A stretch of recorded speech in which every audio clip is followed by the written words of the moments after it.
नमस्कार, जय भवानी। मैं आर सरकार स्काई एकेडमी 360 में आप सभी का स्वागत है।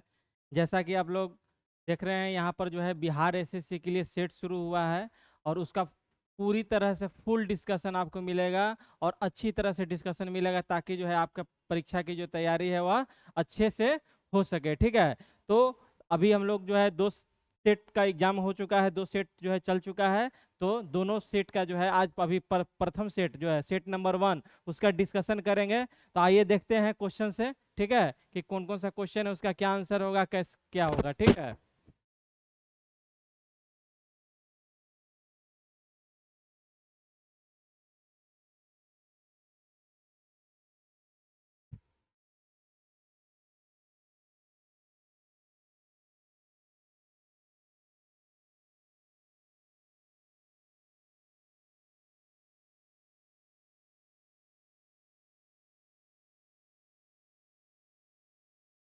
तो देखिए सबसे पहला प्रश्न क्या है।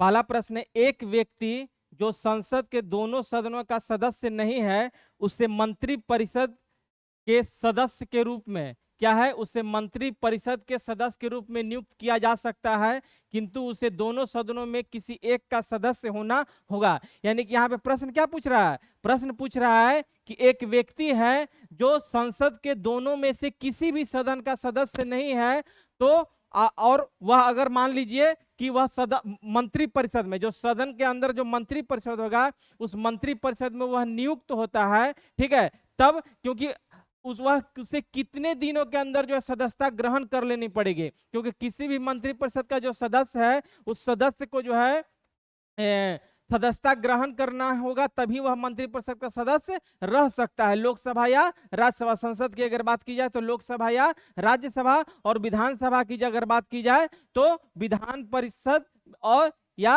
विधानसभा, विधानमंडल की बात की जाए तो विधानसभा या विधान परिषद का सदस्य होना चाहिए मंत्रिपरिषद में शामिल होने के लिए। तो इसका आंसर क्या हो जाएगा, 6 महीना। कितना हो जाएगा, 6 महीना इसका आंसर हो जाएगा। यानी कि कहने का तात्पर्य यह है कि 6 महीने के अंदर जो है उसे संसद के किसी भी सदन का सदस्य होना पड़ेगा। अब यहाँ पर हम थोड़ी सी देख लेते हैं, जानकारी ले लेते हैं किस बात की। तो संसद संसद जो है संविधान के किस भाग में है, संसद संविधान के भाग 5 में है। कितना में है, भाग 5 में है। और कहां से कहां तक आर्टिकल है, आर्टिकल 52 से लेके आर्टिकल 151 तक के जो है किसका वर्णन किया गया है, संसद का वर्णन किया गया है, जिसमें जो है राष्ट्रपति आ जाएंगे, लोकसभा आ जाएगा, राज्यसभा आ जाएगा, उसका वर्णन किया गया है। ठीक है, अब जो संसद है, इस संसद का गठन जो है किस आर्टिकल से होता है, संसद का गठन जो है आर्टिकल 79। देखिए आर्टिकल 79 किस चीज का संबंध है, संसद का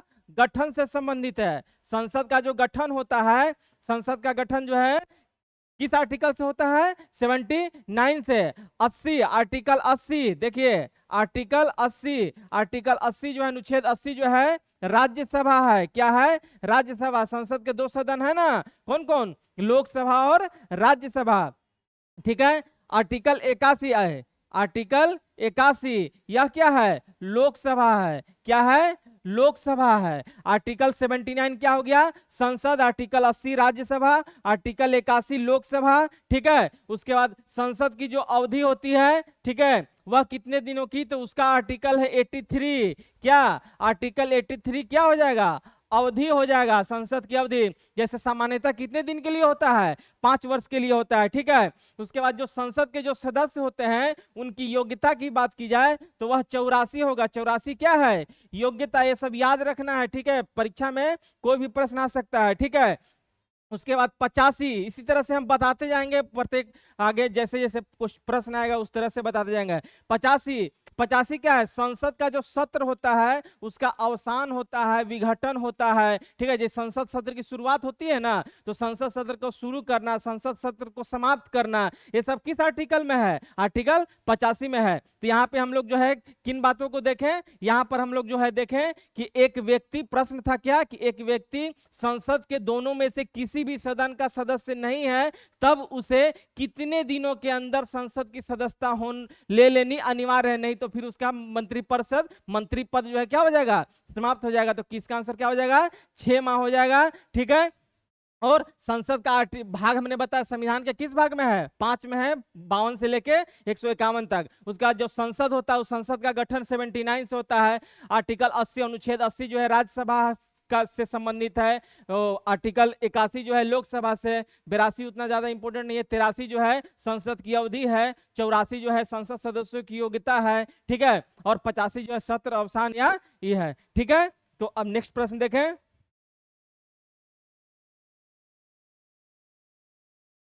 नेक्स्ट प्रश्न देखिए क्या है। नेक्स्ट प्रश्न है, संविधान के किस अनुच्छेद द्वारा संघ और राज्यों के लिए लोक सेवा आयोग का प्रावधान किया गया है। पूछ रहा है प्रश्न में कि संविधान के किस अनुच्छेद के द्वारा संघ एवं राज्यों के लिए लोक सेवा आयोग का प्रावधान किया गया है। तो संघ एवं राज्यों के लिए लोक सेवा आयोग का प्रावधान किससे किया गया है, अनुच्छेद 315 से। अनुच्छेद 315 से जो है इसका किया गया है, ठीक है। अब देखिए अनुच्छेद 310 क्या है, अनुच्छेद 310, अनुच्छेद 313, अनुच्छेद 312। अनुच्छेद 310 है संघ एवं राज्य, ठीक है। संघ व राज्य के सेवा कर वाले की पद अवधि, यानी कि जो संघ और राज्य के लिए जो सेवा करते हैं, जो इससे नियुक्त होते हैं, उनकी पद अवधि के बारे में दिया गया है। किसमें, आर्टिकल 310 में। संघ और राज्य के जो सेवा करने वाले हैं वे उनके पद अवधि के बारे में आर्टिकल 310 में है, ठीक है। आर्टिकल 313 में क्या है, यह है संक्रमणकालीन उपबंध।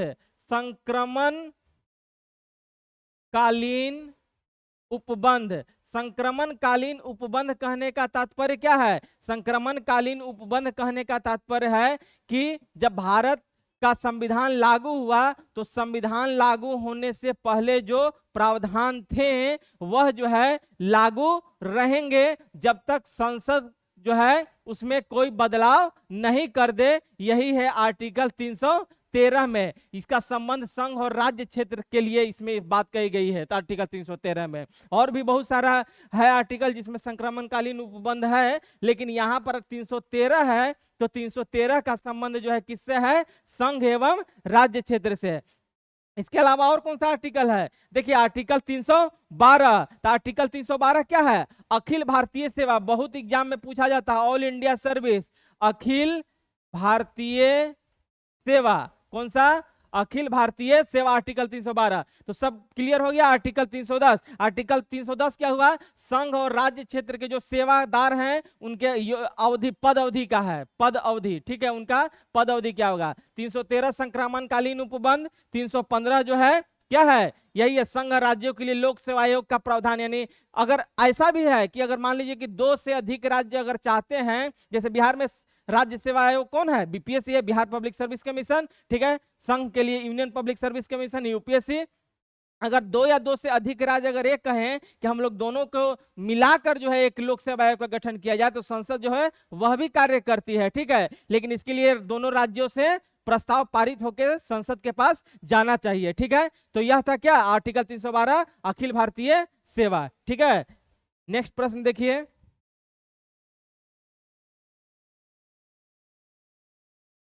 नेक्स्ट प्रश्न है, निम्नलिखित में से किसका संबंध उच्चतम न्यायालय के सलाहकार अधिकारिता से है।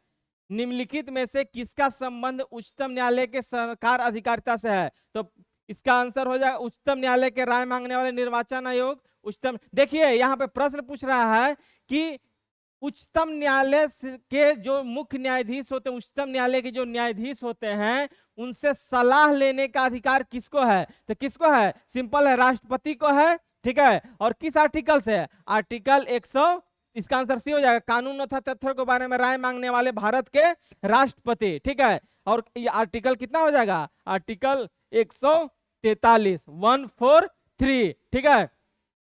प्रश्न समझ में आया।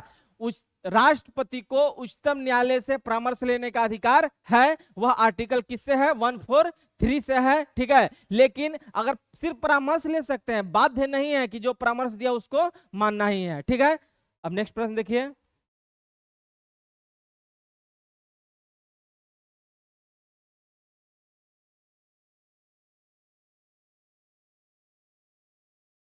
नेक्स्ट प्रश्न देखिए, निम्नलिखित में से कौन लोकसभा में विरोधी दल के नेता के पद पर कभी नहीं रहे? देखिए, विरोधी दल के नेता के तो पद पे बोल रहा है, तो विरोधी दल यानी कि विपक्ष में, ठीक है ना, लोकसभा में। तो लोकसभा देखिए, एल के अडवाणी जो हैं, एल के अडवाणी उप प्रधानमंत्री थे और लोकसभा में चुने हुए भी थे। शरद पवार, ठीक है, ये भी थे। शरद पवार जो महाराष्ट्र में है, एनसीपी के अध्यक्ष हैं। सोनिया गांधी कांग्रेस की, ये भी लोकसभा। तो लोकसभा में विरोधी दल के नेता के पद पे मनमोहन सिंह कभी नहीं रहे हैं। यह हमेशा जो है राज्यसभा में से चुने गए हैं, ठीक है। 1991 में राज्यसभा में पहली बार चुने गए थे, उसके बाद फिर भारत के प्रधानमंत्री भी रहे। कब से कब तक? 2004 से लेकर 2014 तक मनमोहन सिंह, ठीक है। तो इसका आंसर कौन सा हो जाएगा? डी इसका आंसर हो जाएगा। कौन आंसर हो जाएगा? इसका आंसर डी हो जाएगा, ठीक है। नेक्स्ट प्रश्न,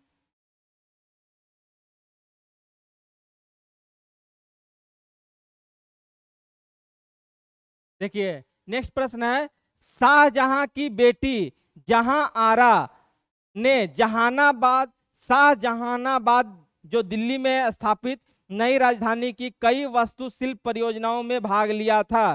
तो ये इसमें तो आंसर ही दे दिया, गलत हो गया है, प्रश्न ही गलत लिख दिया है। जहां यहां पर लिखना था किसने, क्या लिखना था? किसने। शाहजहां की किस बेटी ने शाहजहानाबाद जो दिल्ली में स्थापित नई राजधानी की कई वास्तुशिल्प परियोजनाओं में भाग लिया था? तो इसका आंसर कौन सा हो जाएगा? जहां आरा, ठीक है ना। जहां आरा किसकी बेटी थी? शाहजहां की बेटी थी। उसके बाद देखिए गुलबदन बेगम किसकी बेटी थी? बाबर की बेटी थी। किसकी बेटी थी? बाबर की बेटी थी, जिसने क्या लिखा? हुमायूं नामा। क्या लिखा? हुमायूं नामा। हुमायूं नामा किसका लिखा हुआ है? गुलबदन बेगम का लिखा हुआ है, ठीक है। उसका जहां आरा जो है, देखिए दिल्ली शाहजहानाबाद जो है ना, ये दिल्ली में चांदनी चौक का नाम सुने होंगे। चांदनी चौक बहुत ही फेमस है दिल्ली का, चांदनी चौक। इस चांदनी चौक का जो स्ट्रक्चर है वह तैयार किसने किया था? जहां आरा ने तैयार किया था। किसने तैयार किया था? जहां आरा ने, ठीक है ना। चलिए, तो इसका आंसर कौन सा हो जाएगा? जहां आरा। नेक्स्ट प्रश्न देखिए, पंचमहल किसमें स्थित है? तो पंचमहल जो है किसमें स्थित है? पंचमहल फतेहपुर सिकरी, ठीक है ना। पंचमहल फतेहपुर सिकरी, इसी को हम लोग हवा महल हवा महल भी कहते हैं। पंचमहल को ही हम लोग हवा महल भी कहते हैं, ठीक है ना। और इसका पंचमहल जो है किसने बनवाया था? अकबर ने बनवाया था। किसने बनवाया था? अकबर ने बनवाया था, ठीक है। उसके बाद आगरा का किला आगरा में ही स्थित है। ग्वालियर का किला जो है ग्वालियर में है, ठीक है।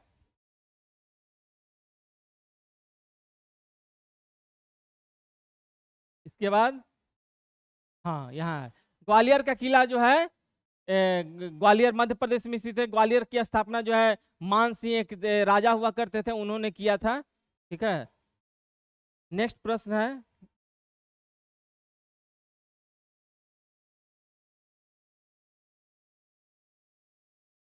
उसके बाद नेक्स्ट प्रश्न है, देखिए नेक्स्ट प्रश्न,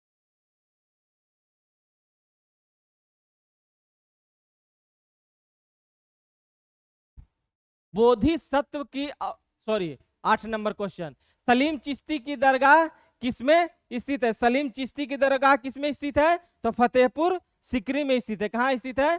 फतेहपुर सिकरी में, ठीक है ना।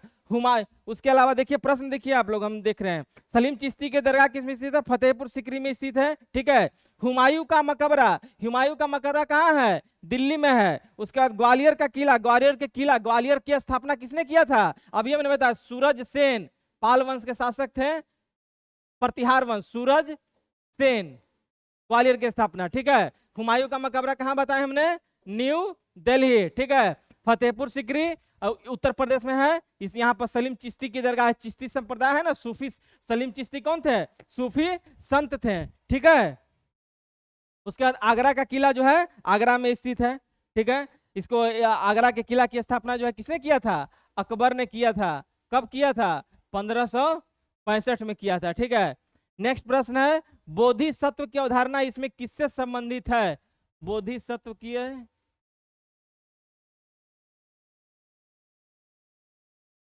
हाँ, देखिए बोधिसत्व की जो है अवधारणा किससे संबंधित है? तो बोधिसत्व की अवधारणा किससे संबंधित है? महायान बौद्ध धर्म, ठीक है ना। देखिए बौद्ध धर्म की स्थापना जो है किसने किया था? महात्मा बुद्ध ने किया था, ठीक है। और महात्मा बुद्ध जो है, जो बौद्ध धर्म था वह जो है जो बौद्ध संगति होती थी उसमें जो चौथी बौद्ध संगति हुई थी, उसी चौथी चतुर्थ बौद्ध संगति में जो है बौद्ध धर्म किसमें?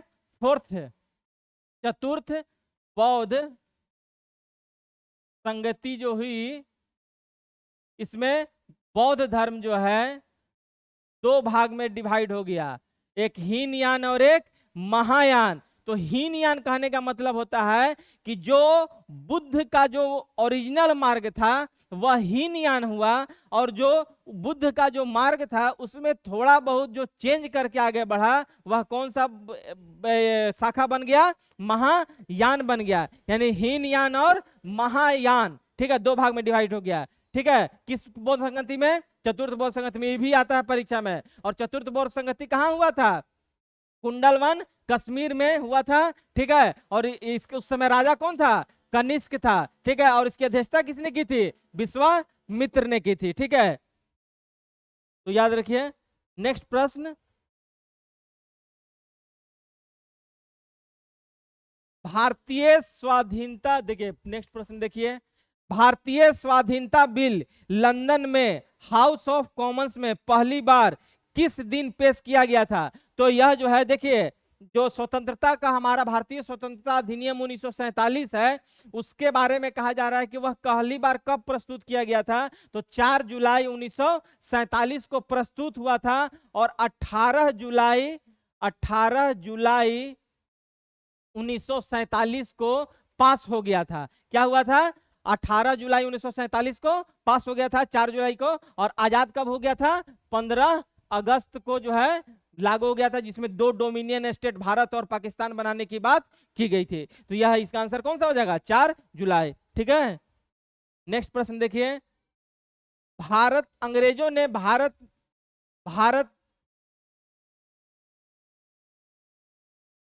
हाँ, अंग्रेजों ने भारत में अंग्रेजी को शिक्षा का माध्यम बनाया था। कब अंग्रेजी को शिक्षा का माध्यम बनाया था? 1835 ईस्वी में, ठीक है ना। अंग्रेजी बाद में जो है जब चार्ल्स डिस्पैच आया 1953-54 का, ये सब जो शिक्षा के क्षेत्र में आधुनिकीकरण की जब बात की गई, तब उस समय जो है मातृभाषा में ही भारतीयों को शिक्षा मातृभाषा में दी जाएगी, इस तरह का भी प्रावधान आया। तो ये सब जो है चेंजेज हुआ था, ठीक है ना। एग्जाम में ये भी प्रश्न आता है कि शिक्षा से संबंधित विभाग कौन सा है, तो सब आता है। तो अंग्रेजी को शिक्षा का माध्यम जो है कब बनाया गया था? 1835 में बनाया गया था, ठीक है। नेक्स्ट प्रश्न देखिए, मध्यकाल में लिखे गए महाकाव्य पद्मावत के लेखक कौन थे? पद्मावत के लेखक कौन है? मलिक मोहम्मद जायसी। कौन है? मलिक मोहम्मद जायसी। पद्मावत जो है, यह जो है चित्तौड़ के राजा रतन सिंह और पद्मावती के बीच की प्रेम गाथा है, जिसे लिखा किसने है? मलिक मोहम्मद जायसी ने लिखा था, ठीक है ना। इसमें किस चीज का वर्णन किया गया है? जौहर का वर्णन किया गया है। जौहर क्या होता है? जौहर होता है कि जिसमें स्त्रियां जो है अपने आप को जो है अग्नि में अपने आप को भस्म कर लेती है, ठीक है, वही होता है जौहर प्रथा, ठीक है। तो अब ये सब प्रथाएं जो है समाप्त हो गई है। इस पे फिल्म आया था पद्मावत, फिल्म आया था जिसमें जो है बहुत विवाद भी चला था। तो इसका आंसर कौन हो जाएगा? पद्मावत के लेखक कौन है? मलिक मोहम्मद जायसी, याद रखिएगा। उसके बाद देखिए प्रश्न क्या है। उसके बाद है कि इनमें से कौन सा कथन सत्य है? तो पूछ रहा है इनमें से कौन सा कथन सत्य है। तो पहला ऑप्शन है, उत्तरी गोलार्ध में चक्रवाती दबाव में हवाएं वामवर्त दिशा में चलती है। उत्तरी गोलार्ध में चक्रवाती दबाव भी है, उत्तरी गोलार्ध में चक्रवाती दबाव में हवाएं दक्षिणावर्त दिशा में चलती है। देखिए सी है, चक्रवाती दबाव में केंद्र में सबसे अधिक दबाव होता है। डी है, प्रति चक्रवात में दक्षिणी गोलार्ध में हमारे दक्षिणावर्त दिशा में। देखिए यहाँ पर प्रश्न पूछा जा रहा है कि सत्य कौन सा है। तो यह जो है इसमें ए नंबर सही है। कौन नंबर? ए नंबर। उत्तरी गोलार्ध में चक्रवाती दबाव में हवाएं वामवर्त दिशा में चलती हैं। किस दिशा में चलती हैं? वामवर्त दिशा में चलती हैं। वामवर्त कहने का मतलब देखिए, जैसे ई है, इधर उत्तरी गोलार्ध हो गया, क्या हुआ? उत्तरी गोलार्ध, और ए है दक्षिणी गोलार्ध।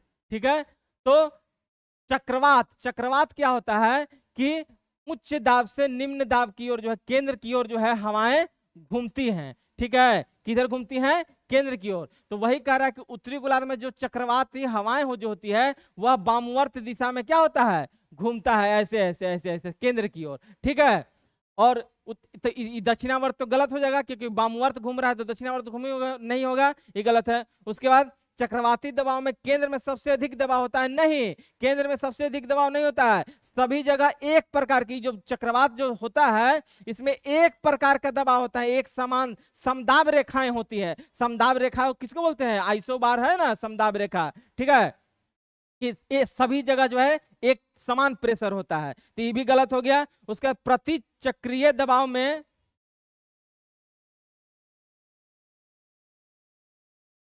प्रति चक्रीय दबाव, प्रति चक्रीय दबाव, चक्रीय दबाव में क्या होता है कि उच्च दाब से निम्न दाब की ओर जो है, उच्च दाब से निम्न ऐसे ऐसे होता है, केंद्र की ओर होता है रुख। ठीक है, अब प्रति चक्रवात में जस्ट उल्टा हो जाएगा, उल्टा हो जाएगा, ऐसे ऐसे हो जाएगा, ऐसे ऐसे बाहर की ओर फैलेगा। ठीक है, तो इसमें प्रति चक्रवाती दबाव में दक्षिणी गोलार्ध में हवाएं दक्षिणावर्त नहीं वामवर्त होती है प्रति चक्रवात में, तो ये भी गलत हो जाएगा। ठीक है, इसका आंसर कौन सा हो गया? ए। नेक्स्ट प्रश्न है, हाँ, अर्जेंट अर्जेंटीना की राजधानी, अर्जेंटीना की राजधानी कौन है? Buenos Aires. कौन है? अर्जेंटीना की राजधानी ब्यूनस आयर्स है। ठीक है, उसके बाद ये ब्यूनस आयर्स कहाँ स्थित है? दक्षिण अमेरिका में है स्थित। कहाँ स्थित है? दक्षिण अमेरिका में स्थित है। ठीक है, कोपेनहेगन, कोपेनहेगन में जलवायु परिवर्तन का सम्मेलन होता है, कोप 11, कोप 16, कोप 17। ठीक है ना, उसके बाद ये जो अर्जेंटीना है उसकी राजधानी ब्यूनस आयर्स है। इसका मुद्रा क्या है? पेसो है। और यहाँ के अर्जेंटीना के राष्ट्रपति का नाम क्या है? मिलोई। क्या नाम है उनका? जेवियर मिलोई। ठीक है, वियना, वियना किसकी राजधानी है? ऑस्ट्रिया की राजधानी है। किसकी राजधानी है? ऑस्ट्रिया की राजधानी है कौन? वियना। ठीक है, ओटावा कनाडा में पड़ता है। ठीक है, नेक्स्ट प्रश्न है, किस प्रकार के मौसम में नुकीली पत्ती वाले, किस प्रकार के मौसम में नुकीली पत्ती वाले शंकुधारी वन पाए जाते हैं? तो देखिए, नुकीली पत्ती वाले शंकुधारी वन ठंडा प्रदेश है, तो ठंडा कहने का मतलब क्या हो जाएगा? साइबेरियन। तो इसका आंसर कौन सा हो जाएगा? साइबेरियन हो जाएगा। ठीक है ना, भूमध्य सागरीय, भूमध्य सागरीय कहने का देखिए जैसे ये है तो ये भूमध्य रेखा होता है। ठीक है, 0 डिग्री, और 23.5 डिग्री, 23.5। ठीक है, तो यहाँ पर साइबेरियन जो है यह साइबेरिया ध्रुवीय क्षेत्र की ओर होता है, इसलिए वहां ठंडे होते हैं मौसम, इसीलिए वहां पर जो है शंकुधारी वन होता है। ठीक है, बाकी जो है भूमध्य सागर के पास जो है गर्म होता है ज्यादा, इसीलिए जो है यहाँ पर पतझड़ वन होते हैं, तो अलग अलग प्रकार के वन होते हैं। ठीक है, नेक्स्ट प्रश्न देखिए,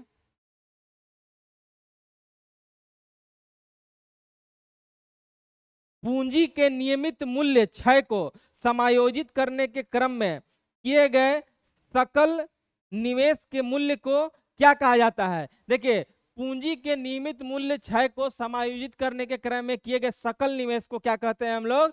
अवमूल्यन कहते हैं। इसका मतलब हुआ, इसका मतलब यह होता है कि जैसे मान लीजिए किसी देश मुद्रा का मूल्य घटाने, जैसे हमारा देश का रुपया है, किसी दूसरे देश की मुद्रा के रिस्पेक्ट में अपने देश की मुद्रा का मूल्य को गिराना ही क्या कहलाता है? अवमूल्यन कहलाता है। तो यही प्रश्न यहाँ पर पूछा जा रहा है कि पूंजी के नियमित मूल्य क्षय को समायोजित करने के लिए, यानी कि जो पूंजी है उसका जो मूल्य है उसको क्षय, क्षय कहने का मतलब कमजोर, समायोजित करने के क्रम में किए गए सकल निवेश के मूल्य को क्या कहते हैं? तो अवमूल्यन कहते हैं। तो यही मुद्रा का अवमूल्यन होता है। ठीक है, नेक्स्ट प्रश्न देखिए,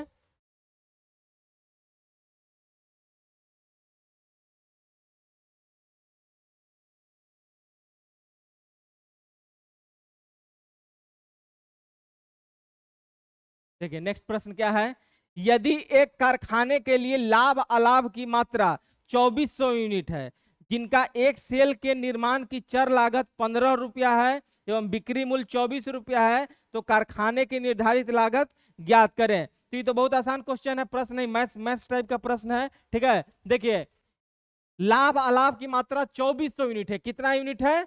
2400 यूनिट है, 2400 यूनिट, जिसका एक सेल के निर्माण की लागत कितना है? 15। तो 2400 गुना 15 कितना हो जाएगा? 2400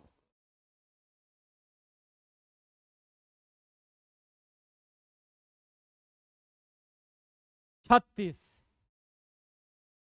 360, देखिए 36,000। तो निर्माण चर की लागत 15 रुपया है, उसका बिक्री मूल्य 24 रुपये बेच रहे हैं। तो 2400 गुने 24, 24 कितना हो जाएगा? 576, 57600। इसमें से इसको माइनस कर दीजिए, तो कितना? 7 में से 6 गया, 5 में से 3 गया, 2 21,600। 21,600 ऑप्शन में है, हाँ है। देखिए तो इसका आंसर क्या हो जाएगा? 21,600। ठीक, 15 यूनिट चर लागत था, बिक्री मूल्य 24 रुपया, तो जो माइनस होगा वही ना उसका निर्धारित लागत हो जाएगा। ठीक है, नेक्स्ट प्रश्न देखिए। देखिए नेक्स्ट प्रश्न है, लॉरेंज वक्र क्या दर्शाता है? लॉरेंज वक्र जो है आय की असमानता को दिखलाता है। ठीक है ना, इसमें आय की जो असमानता, जैसे कि किसी के पास जो है 10 लाख रुपया है, किसी के पास 10 रुपया है, किसी के पास 50 रुपया है। ठीक है, तो यह आय की जो असमानता है वह जो है लॉरेंज वक्र से हम लोग ज्ञात करते हैं। ठीक है ना, और उसके अलावा मुद्रास्फीति, मुद्रास्फीति क्या होती है? मुद्रास्फीति होती है जिसमें वस्तु का मूल्य बढ़ता है और मुद्रा का मूल्य घटता है। ठीक है ना, यानी कि मान लीजिए कि इसका 50 रुपये दाम है इस पेन का, तो अब 50 रुपये से वस्तु का मूल्य बढ़ना, यानी कि 50 से सीधे 100 रुपया हो गया, यानी इसी पेन का 50 रुपया था 100 रुपया हो गया, यानी कि मुद्रा का मूल्य क्या हो गया? जो रुपया है उसका मूल्य क्या हो गया? कम हो गया, वैल्यू कम हो गया उसका। ठीक है, उसी को बोलते हैं हम लोग मुद्रास्फीति। बेरोजगारी क्या होता है? बेरोजगारी का परिभाषा है कि इसमें कोई भी व्यक्ति जो है वह जो है उत्पादन के कार्य में न लगा हुआ है। ठीक है ना, ऐसा नहीं है कि बेरोजगारी सरकारी नौकरी को ही सिर्फ रोजगार कहा जाता है। ठीक है ना, बेरोजगारी का मतलब होता है कि जो उत्पादन के कार्य में नहीं लगा हुआ है उसको हम लोग बेरोजगार कहते हैं। ठीक है, और गरीबी का परिभाषा क्या है? गरीबी बोलते हैं हम लोग किसको? जिसमें जो है जिसको गरीबी का परिभाषा अलग अलग प्रकार से दिया गया है, जिसमें 2100 कैलोरी और 2400 कैलोरी के आधार पर जो है, अभी एपीएल बीपीएल चल रहा है, उसमें जो है 732 रुपये 854 रुपये के आधार पर बांटा गया है कि जो कमा रहा है। तो यह था क्या? लॉरेंज वक्र। एक और होता है गिन्नी गुणांक होता है, आगे में देखेंगे। ठीक है ना, गिन्नी गुणांक होता है, वो भी आय की असमानता को ही मापता है, लेकिन जो है उसमें लॉरेंज वक्र का उपयोग किया जाता है। ठीक है, तो यह था क्या? लॉरेंज वक्र। नेक्स्ट प्रश्न देखिए, निम्नलिखित में से किस भारतीय लेखक के उपन्यास द इनहेरिटेंस ऑफ लॉस को बुकर पुरस्कार मिला था? देखिए इनहेरिटेंस ऑफ लॉस नोबेल जो लिखा गया था, यह किसने लिखा था? किरण देसाई ने लिखा था। किसने लिखा था? किरण देसाई। ठीक है ना, किरण देसाई। इसका आंसर कौन सा हो जाएगा? किरण देसाई। ठीक है, विक्रम सेठ, विक्रम सेठ का पुस्तक है द गोल्डन गेट, जो बहुत प्रसिद्ध है। द गोल्डन गेट परीक्षा में आती है। द गोल्डन गेट किसका लिखा हुआ है? विक्रम सेठ का। ठीक है, उसका सलमान रश्दी है ऑप्शन में। सलमान रश्दी जो है मिडनाइट चिल्ड्रन, कौन सा? मिडनाइट चिल्ड्रन लिखे हैं। द स्टारनेस भेंस इनका लिखा हुआ सलमान रश्दी का।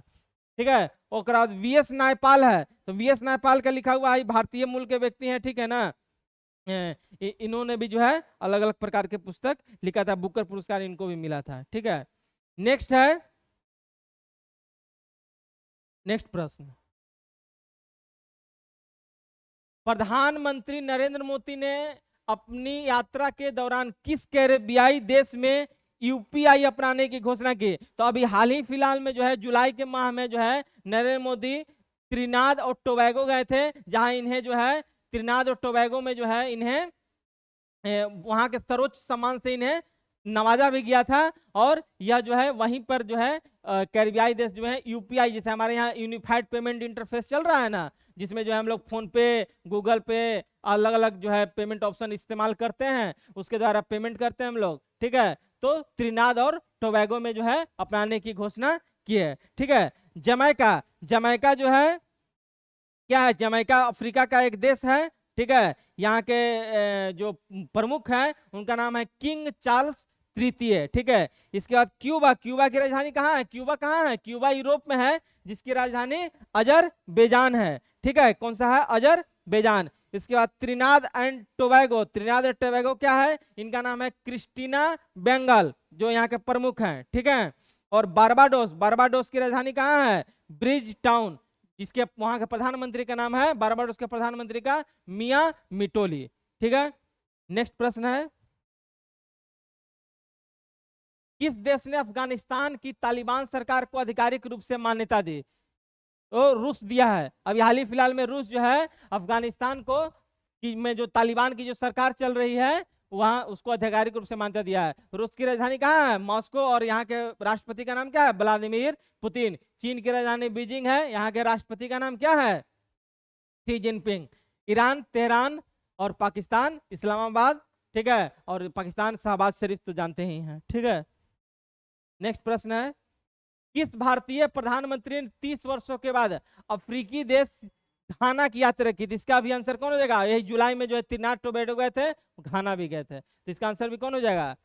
नरेंद्र मोदी। डॉक्टर मनमोहन सिंह इनसे पहले प्रधानमंत्री थे, मनमोहन सिंह से पहले अटल बिहारी वाजपेयी प्रधानमंत्री थे, पीवी नरसिम्हा राव 1991 में प्रधानमंत्री थे। इन्हीं के समय में जो है एलपीजी लागू हुआ था, LPG, LPG liquefied petroleum gas नहीं, लिबरलाइजेशन, प्राइवेटाइजेशन और ग्लोबलाइजेशन, और पूरे विश्व के लिए भारत की अर्थव्यवस्था जो है खोल दिया गया था, ठीक है।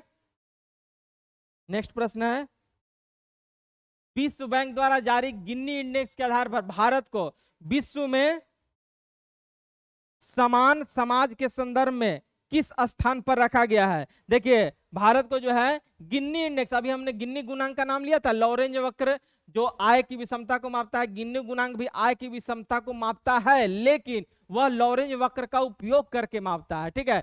सामाजिक विषमता को भी मापता है गिन्नी गुणांक, ठीक है। इसमें विश्व में कौन सा स्थान पर भारत का स्थान है? चौथा। यह अमेरिका, चीन, ये सबसे भी भारत का अच्छा पॉइंट है, 25.5 इसको रेटिंग मिला हुआ है पॉइंट, ठीक है। पहले स्थान पर स्लोवाकिया गणराज्य है, दूसरे स्थान पर स्लोवाकिया है, और तीसरे स्थान पर बेलारूस है, ठीक है। नेक्स्ट प्रश्न है,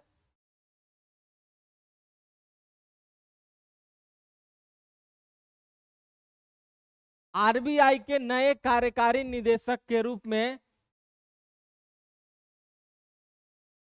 आरबीआई के नए कार्यकारी निदेशक के रूप में किसे नियुक्त किया गया है? तो आरबीआई के नए कार्यकारी निदेशक के रूप में केशवन रामचंद्रन को नियुक्त किया गया है। रघुराम राजन जो आरबीआई के गवर्नर थे, उर्जित पटेल भी थे, शशिकांत दास हैं, ठीक है। तो इसका आंसर कौन सा हो जाएगा? केशव रामचंद्रन।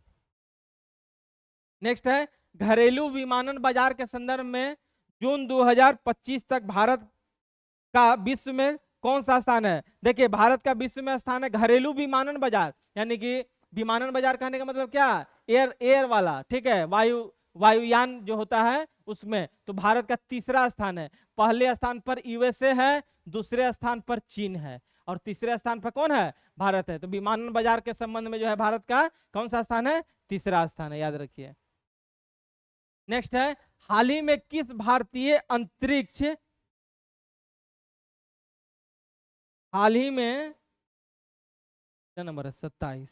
हाल ही में किस भारतीय अंतरिक्ष यात्री ने अंतरिक्ष स्टेशन से हैम रेडियो के माध्यम से मेघालय और असम के छात्रों से बात की? तो देखिए असम, मेघालय और असम के छात्रों से बात की है कौन? शुभांशु शुक्ला। कौन? शुभांशु, जो अंतरिक्ष में गए थे ना, यूपी के हैं शुक्ला जी, शुभांशु शुक्ला। सी ऑप्शन में दिया हुआ है, सी इसका आंसर हो जाएगा, ठीक है। कौन? Ham radio. अब यहाँ पर है एक टर्म है हैम रेडियो। हैम रेडियो क्या होता है? हैम रेडियो होता है बिना इंटरनेट के संचार को स्थापित करना ही क्या होता है? हैम रेडियो होता है। हैम रेडियो के माध्यम से बिना इंटरनेट के उपयोग के जो है क्या होता है? संचार को स्थापित करना। और शुभांशु शुक्ला अंतरिक्ष से ही जो है मेघालय और असम के छात्रों से क्या किए थे? बात किए थे, ठीक है। नेक्स्ट प्रश्न है, 27 तक हो गया, 28 नंबर देखिए। 28 नंबर, वैज्ञानिकों ने किस संरचना की खोज की है जो सूर्य के वायुमंडल के निचली परतों में मौजूद है और जिसकी लंबाई 3000 से 4000 किलोमीटर के बीच है। देखिए, तो ये जो वैज्ञानिक जो है अभी हाल ही फिलहाल में खोजे हैं वह सूक्ष्म प्लाज्मा लूप्स, ठीक है ना। सौर ज्वालाएं सब सौर मंडल में है आती हैं, सौर ज्वालाएं, सौर पर्वने जो वहां पर चलता है, कोरोनल मास इंजेक्शन, ठीक है। तो इसका इसमें अभी जो खोजा गया है सूर्य के वायुमंडल के निचली परत में, सूर्य का जो सूर्य में भी तीन वायुमंडल की तीन परतें हैं, उसके परत में जो सबसे निचली परत है उसमें जो है क्या खोजा गया है, सूक्ष्म प्लाज्मा लोब्स, ठीक है ना। जैसे प्लाज्मा भी क्या है, पदार्थ की एक अवस्था है, जैसे ठोस द्रव गैस है उसी तरह प्लाज्मा भी है। तो और जिसका लंबाई कितना बताया गया है, 3000 से 4000। अभी इस पे और रिसर्च चल रहा है। नेक्स्ट प्रश्न देखिए,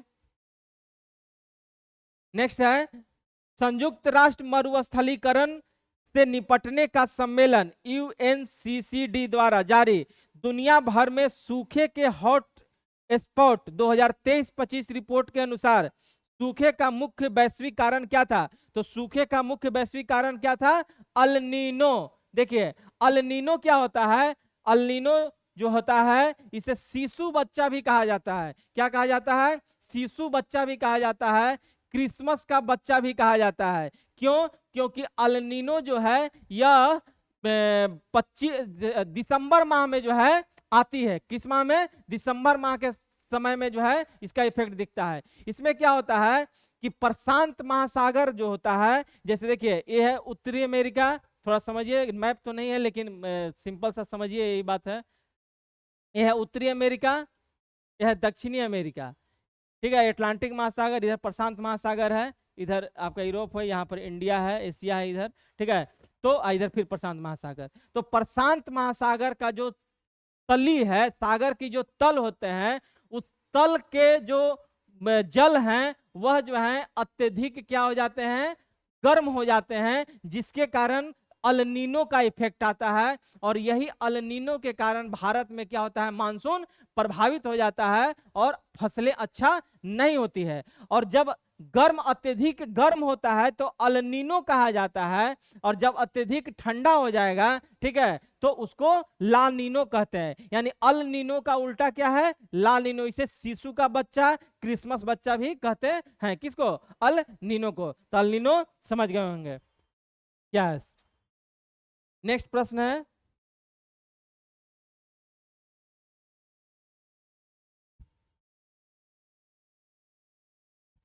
नेक्स्ट देखिए, चंद्रगुप्त प्रथम ने 320 ईस्वी में महाराजा धीराज की उपाधि कहां धारण की थी। देखिए चंद्रगुप्त प्रथम जो है यह गुप्त साम्राज्य से संबंधित है। चंद्रगुप्त प्रथम किससे है, गुप्त साम्राज्य से संबंधित है, गुप्त साम्राज्य से संबंधित है, ठीक है। गुप्त साम्राज्य की स्थापना किसने की थी, श्री गुप्त ने की थी। तो चंद्रगुप्त प्रथम 320 ईस्वी में महाराजा धीराज की उपाधि धारण किए थे, कहां पर, पाटलिपुत्र में, ठीक है। और गुप्त साम्राज्य की स्थापना किसने की, श्री गुप्त ने किया था, ठीक है।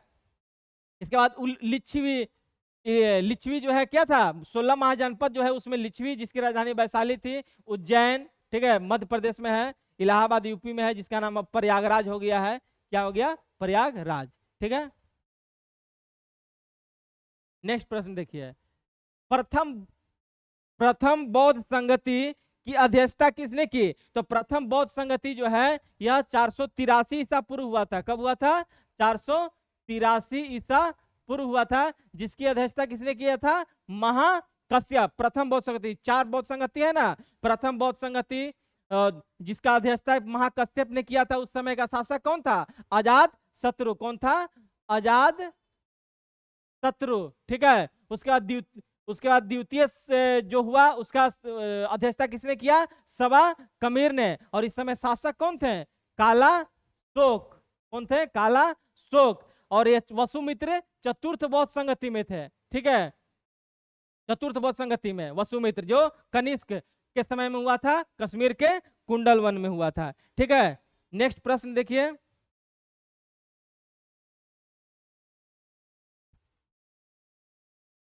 नालंदा विश्वविद्यालय भारत की सर्वश्रेष्ठ बौद्ध शिक्षा के लिए चर्चित था। नालंदा किस राज्य में स्थित है, तो नालंदा अपना कहाँ है, बिहार में है। इसका आंसर कौन सा हो जाएगा, बिहार। नालंदा विश्वविद्यालय बहुत पुराना विश्वविद्यालय है। नेक्स्ट प्रश्न है, नेक्स्ट प्रश्न देखिए, अली गोहर का बिहार अभियान किस वर्ष समाप्त हुआ? अली गोहर का बिहार अभियान जो है 1761 में समाप्त हुआ। कब हुआ? 1761 में। अली गौहर जो है इस शाह कोई और नहीं, मुगल बादशाह शाह आलम द्वितीय का नाम है। शाह आलम द्वितीय को ही अली गौहर, ठीक है। इसी के समय में जो है बक्सर का युद्ध हुआ था। 1764 में क्या हुआ था?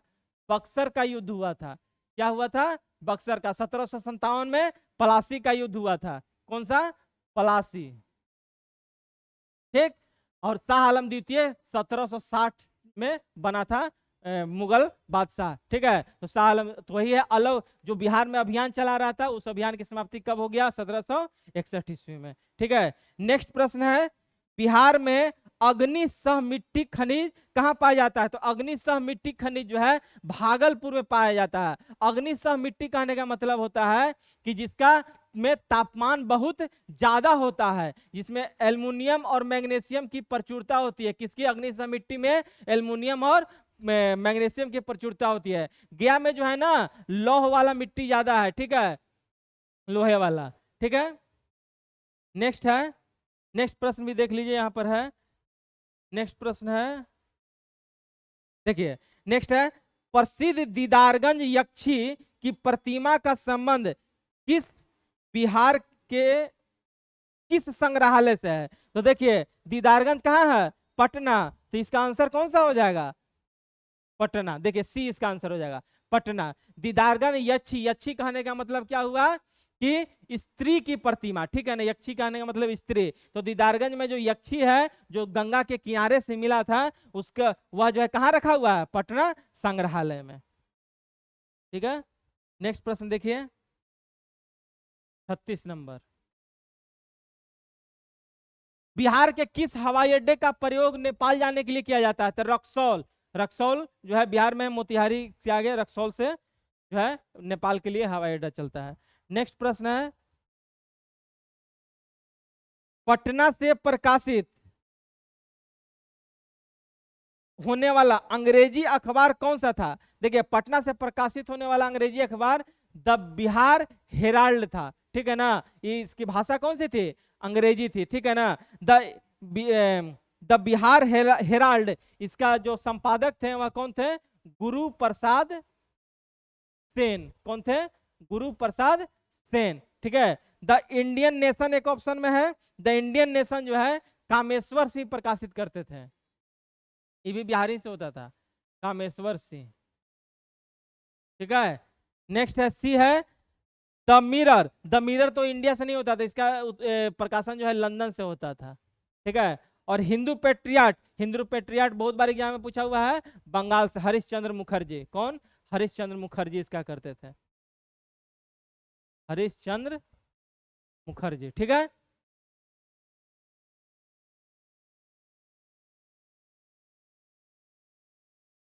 नेक्स्ट प्रश्न देखिए,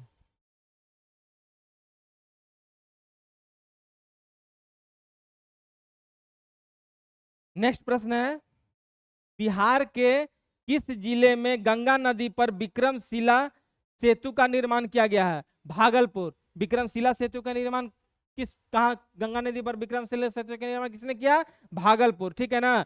धर्मपाल, धर्मपाल पाल वंश का जो था। नेक्स्ट प्रश्न है, रोहतासगढ़ के महल का निर्माण किस भवन के अनुरूप किया गया? रोहतासगढ़ जो बिहार में है, रोहतासगढ़ के भवनों का निर्माण जो है वह फतेहपुर सिकरी जो अकबर के द्वारा बसाया गया था, इसके आधार पर। इसका आंसर कौन सा हो जाएगा? ए, फतेहपुर सिकरी। नेक्स्ट प्रश्न है, मानव समाज विलक्षण है क्योंकि वह मुख्यतः आश्रित होता है किस पर? संस्कृति पर। देखिए मानव समाज विलक्षण है क्योंकि वह मुख्यतः आश्रित होता है संस्कृति पर। संस्कृति का मतलब क्या होता है? जो जहां हम लोग रह रहे हैं और वहां पर क्या क्या उसको फॉलो किया जा रहा है। जैसे हमारे बिहार का संस्कृति क्या है? लिट्टी चोखा। और इसी तरह महाराष्ट्र में चल जाएगा तो वहां का संस्कृति क्या है? वहां का फेमस क्या है? पानी पूरी है, ठीक है। तो ये सब अलग अलग संस्कृति होता है, तो वही है मानव समाज का विलक्षण है। नेक्स्ट प्रश्न है, 41 नंबर, इनमें से कौन सा वस्तुनिष्ठ प्रकार की परीक्षा में उत्तरक पत्रक को जांचने के लिए इस्तेमाल किया जाता है? तो ओएमआर शीट, क्या ठीक है ना, ऑप्टिकल मैग्नेटिक रीडर, ठीक है ना, बी इसका आंसर हो जाएगा, कौन, बी। नेक्स्ट है 42 नंबर, देखिए, लेखन की कला, लेखन कला की उचित प्रणाली विकसित करने वाले सर्वप्रथम प्राचीन सभ्यता थी कौन?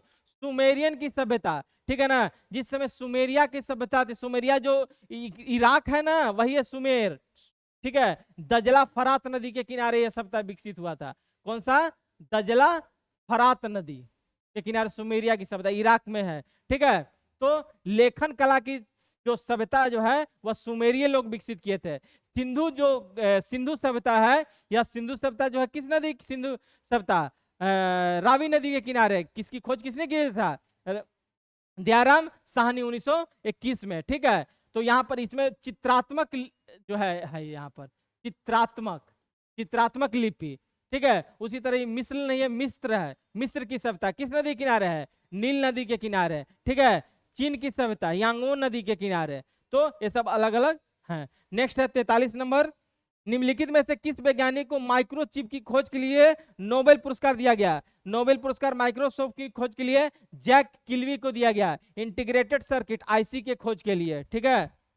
नेक्स्ट प्रश्न देखिए, इनमें कौन सा हवाई अड्डा अधिकतम ऊंचाई पर स्थित है? तो सबसे अधिकतम ऊंचाई पर स्थित दाओ चेंग है। कौन है? दाओ चेंग, ठीक है। पहले बामदा था, कौन था? बामदा था, लेकिन अब यह दूसरा नंबर पे चल गया, एक नंबर पे कौन आ गया? दाओ चेंग आ गया, ठीक है। नेक्स्ट प्रश्न 45 नंबर देखिए, निम्नलिखित में से किस भारतीय शहर में रेलवे जोन के एक से अधिक मुख्यालय हैं? कोलकाता और मुंबई, कोलकाता में और मुंबई में रेलवे के एक से अधिक जोन मुख्यालय, जैसे है ना नॉर्थ फ्रंटियर रेलवे, ठीक है, ईस्ट वेस्टर्न रेलवे, तो वही है। नेक्स्ट प्रश्न है 46 नंबर देखिए, 46 नंबर, चेरनोबिल परमाणु घटना कहाँ हुई थी? तो चेरनोबिल परमाणु घटना जो 1986 में यूरोप में हुआ था। कहाँ हुआ था? यूरोप, ठीक। सॉरी, यूरोप नहीं, यूक्रेन, यूक्रेन में हुआ था 1986 में। उसके बाद 47 नंबर देखिए, निम्नलिखित में कौन यूरोपीय संघ का सदस्य नहीं है? यूरोपीय संघ में एस्टोनिया, लाटविया और ग्रीस है, लेकिन अल्बानिया नहीं है। तो इसका आंसर कौन सा हो जाएगा? अल्बानिया। नेक्स्ट प्रश्न देखिए 48 नंबर, इन भाषाओं में कौन सी भाषा साधारणतः भारत के दक्षिण हिस्से में बोली जाती है? भारत के दक्षिण हिस्से में बोली जाती है।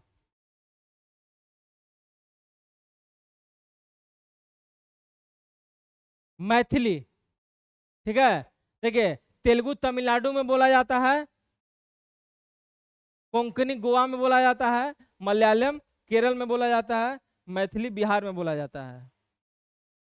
यहाँ भारत नहीं होगा, यहाँ बिहार होगा, गलती है, एरर है प्रश्न में, ठीक है। नेक्स्ट प्रश्न देखिए, निम्नलिखित में से कौन कार्नेटिक संगीत का रूप नहीं है?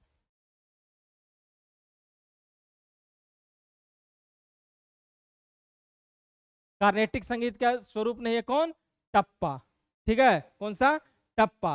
टप्पा क्या होता है? टप्पा होता है ना, प्रेम का भावनात्मक चित्र बना के जो है प्रस्तुत करना संगीत जो होता है, कौन सा? टप्पा होता है, ठीक है। क्रांति, क्रांति होता है जब क्रांति के समय में जो संगीत बजाया जाता है ना, वह क्रांति संगीत होता है। श्लोकम, श्लोकम कहने श्लोक, तो श्लोक जो पढ़ा जाता है संगीत फॉर्म में उसे श्लोकम है, ठीक है। और एक है थिल्लाना, थिल्लाना जो है तराना के आधार पर गाया जाता है। तो ये सब है। नेक्स्ट प्रश्न है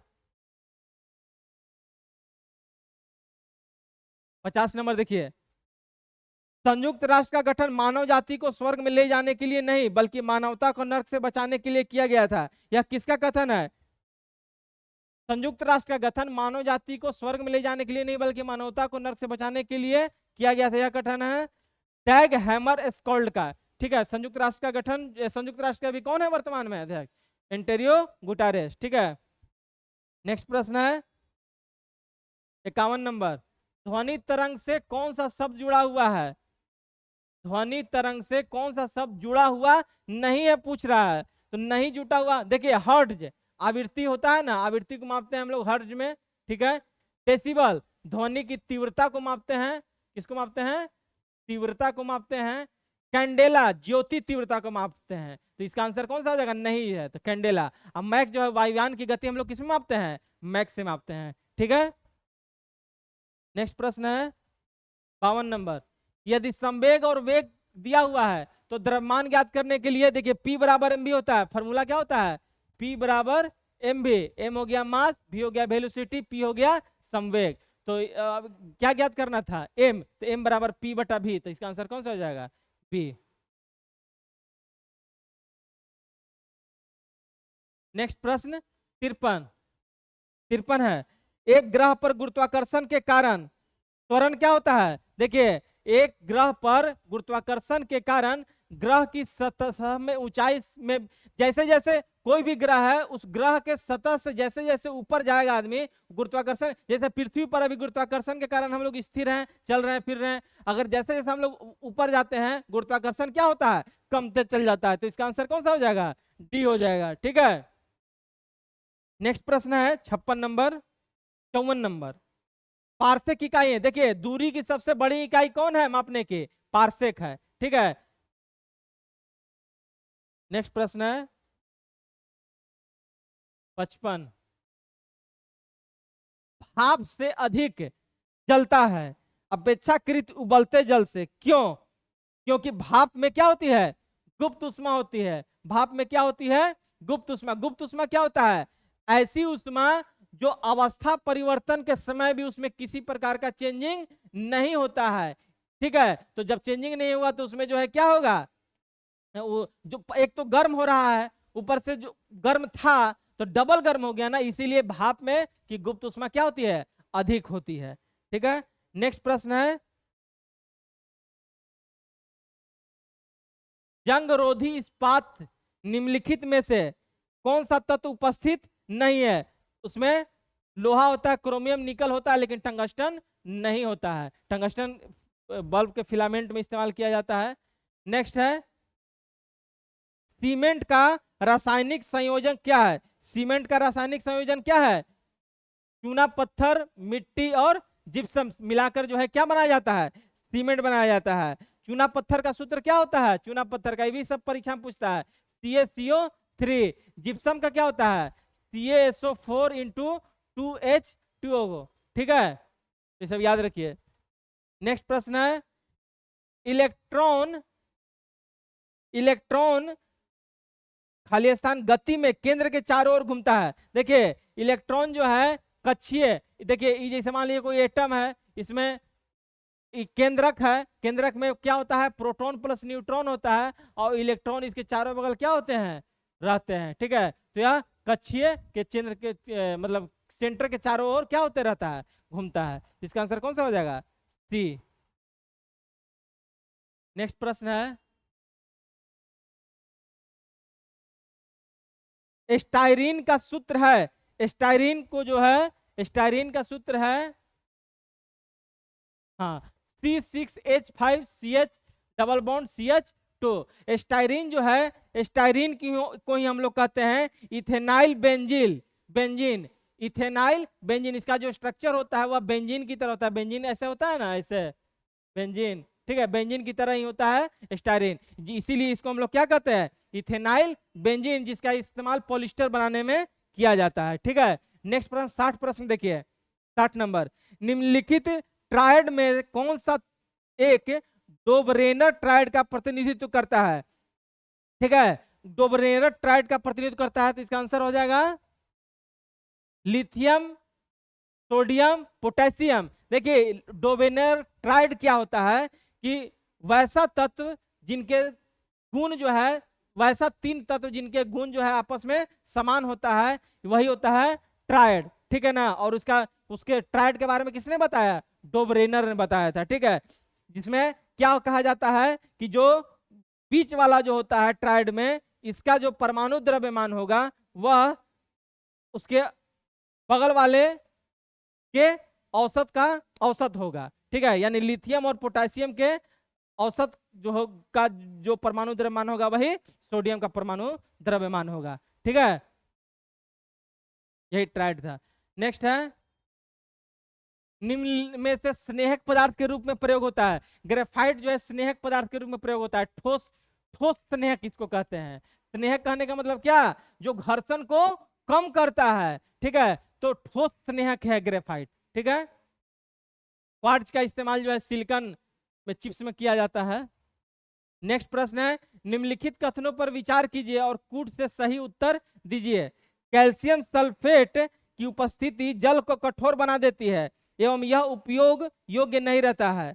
कैल्शियम सल्फेट की उपस्थिति, देखिए जल में अगर कैल्शियम सल्फेट का उपस्थिति रहेगा तो वह कठोर बना देता है जल को, यह जो है बिल्कुल सही है, जो और उपयोग होने लायक नहीं रहता है। और दूसरा ऑप्शन है, हीरा तांबे व लोहे से ज्यादा कठोर है, तो बिल्कुल सही है।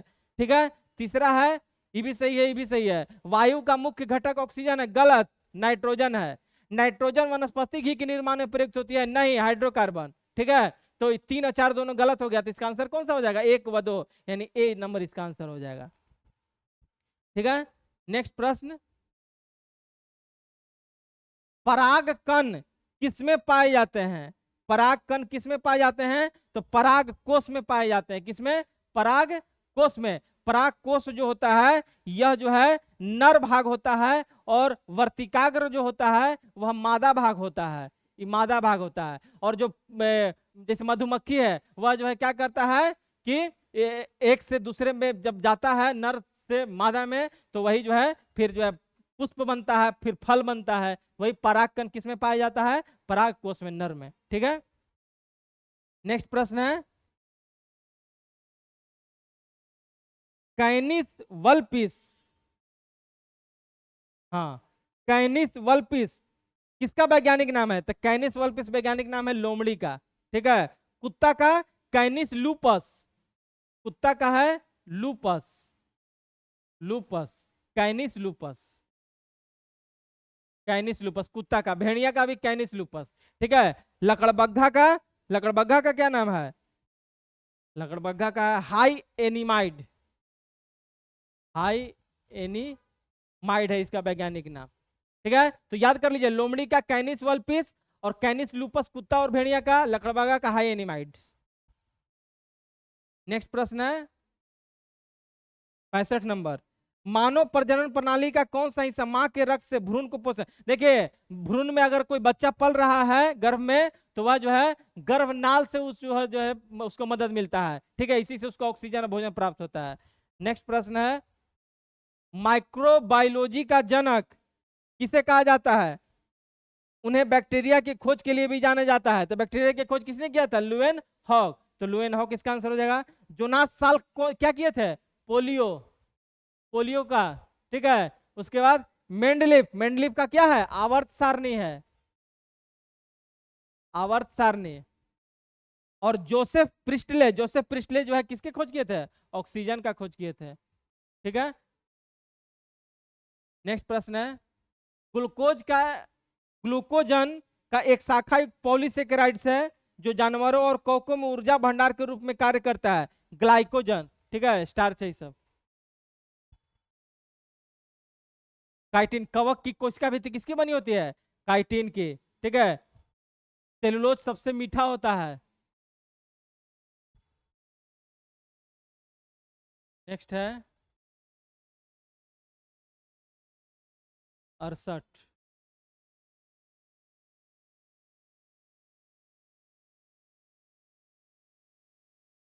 पक्षियों द्वारा की जाने वाली परागकण की प्रक्रिया को क्या कहते हैं, आर्निथोफेली कहते हैं। ठीक है, क्या कहते हैं, आर्निथोफेली कहा जाता है। नेक्स्ट है, मानव स्वास्थ्य के लिए ट्रांस वसा सामान्यतः हानिकारक समझा जाता है क्योंकि यह स्तर कम करता है किस चीज का, एचडीएल का। किसका, एचडीएल का, एचडीएल का। देखिए जो लिपिड प्रोफाइल का हम लोग जब चेक कराते हैं कोलेस्ट्रॉल का, उसमें एचडीएल होता है, एलडीएल होता है। एचडीएल का मतलब क्या होता है? High density lipoprotein. एलडीएल का मतलब लो डेंसिटी लिपोप्रोटीन। उसके बाद एक ऑप्शन है ट्राइग्लिसराइड। देखिए एचडीएल जो होता है ना, इसको अच्छा कोलेस्ट्रॉल कहते हैं, गुड कोलेस्ट्रॉल। ठीक है, क्या कहते हैं? Good cholesterol. एलडीएल को कहते हैं हम लोग बैड कोलेस्ट्रॉल। ठीक है। और ट्राइग्लिसराइड क्या होता है कि ट्राइग्लिसराइड जब आपका जो ब्लड होता है, उस ब्लड में जो है चर्बी ज्यादा जमा होने लगता है। ठीक है, तो वही ट्राइग्लिसराइड होता है, और जिसके कारण हार्ट का प्रॉब्लम शुरू हो जाएगा। ठीक है, तो यह था, इसका आंसर कौन सा हो जाएगा? एचडीएल। ट्रांस वसा सामान्यतः हानिकारक समझा जाता है। एचडीएल जो होता है ना, ये आपका जो है बैड कोलेस्ट्रॉल को जो है खत्म करते रहता है। बहुत इंपॉर्टेंट है एचडीएल सही होना शरीर में। नेक्स्ट है पैथोजिन जो सामान्य जुकाम के लिए उत्तरदायी है, फैलता है किससे? रेनो वायरस से। ठीक है, रेनो वायरस। नेक्स्ट है ल्यूकीमिया जो होता है ना, ल्यूकीमिया कैंसर रोग है, कैंसर वाला है। ठीक है, ल्यूकीमिया कैंसर, पोलियो वायरस सब कारण होता है। नेक्स्ट प्रश्न है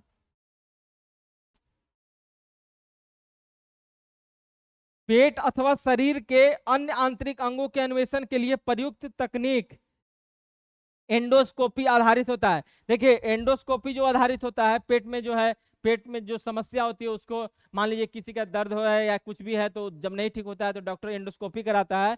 वह जो है TIR टोटल इंटरनल रिफ्लेक्शन पर आधारित होता है। पूर्ण आंतरिक परावर्तन। पूर्ण आंतरिक परावर्तन क्या होता है कि जब लाइट आता है और आने के बाद पूरा क्या हो जाता है? लौट जाता है, वही होता है पूर्ण आंतरिक परावर्तन की परिघटना। ठीक है,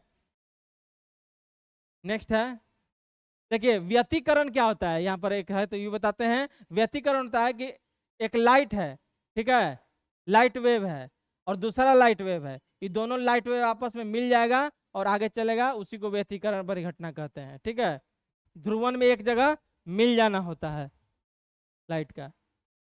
नेक्स्ट है निम्नलिखित जीवों पर विचार कीजिए। एगैरिकस, नौ स्टॉक, स्पाइरोगोरा उपयुक्त में कौन सा जैव उर्वरक के रूप में प्रयुक्त होता है? देखिए जैव उर्वरक के रूप में जो है नॉन स्टॉक होता है, शैवाल होता है, तो केवल दो इसका आंसर हो जाएगा। ठीक है, ब्लू ग्रीन एल्गी होता है ना, शैवाल। शैवाल क्या होता है? जो देखते होंगे कि कहीं कहीं काई जम जाता है, हरा हरा दिखाई देता है ना, वही है। नेक्स्ट प्रश्न है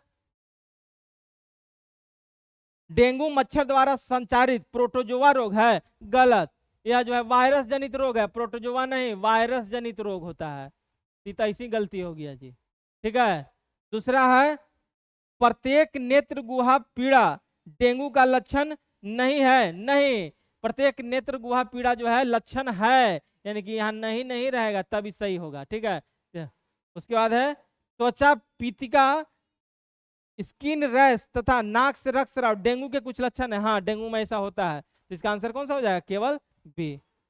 ठीक है, नेक्स्ट प्रश्न एक प्रोग्राम में बग क्या होता है? बग होता है एरर। ठीक है, वेब पब्लिश करने के लिए डॉक्यूमेंट को किसमें कन्वर्ट किया जाता है? ठीक है, वेब पर पब्लिश करने के लिए डॉक्यूमेंट को HTML में कन्वर्ट करते हैं। ऑप्शन में देखिए HTML दिया होगा। हाँ देखिए HTML hyper text markup language, HTTP का हाइपर टेक्स्ट ट्रांसफर प्रोटोकॉल होता है फुल फॉर्म। और मशीन लैंग्वेज जो होता है वह मशीन का लैंग्वेज होता है। ठीक है, अब इसके बाद GS का इतना ही प्रश्न था, 75 क्वेश्चन। ठीक है, तो इसको अच्छे से देखिए, याद कीजिए, क्योंकि एक प्रश्न से बहुत सारा प्रश्न आ रहे हैं। ठीक है, और हमारा जो है टेस्ट सीरीज चल रहा है बिहार SSC का। इसी तरह डिस्कशन आप लोगों का प्रत्येक विषय का जो है, मैथ्स का हो, रीजनिंग का हो, सबका मिल रहा है। ठीक है, तो इस तरह से करते रहिए। और सेट बनाने आइए। ऑफलाइन सेट सुबह 10 से 12 चल रहा है, शाम में 4 से 6 चल रहा है। ठीक है, मिलते हैं अगले सेट में डिस्कशन के साथ। तब तक आप रिवीजन कीजिए, याद कीजिए, पढ़ाई कीजिए, खुश रहिए, स्वस्थ रहिए। धन्यवाद।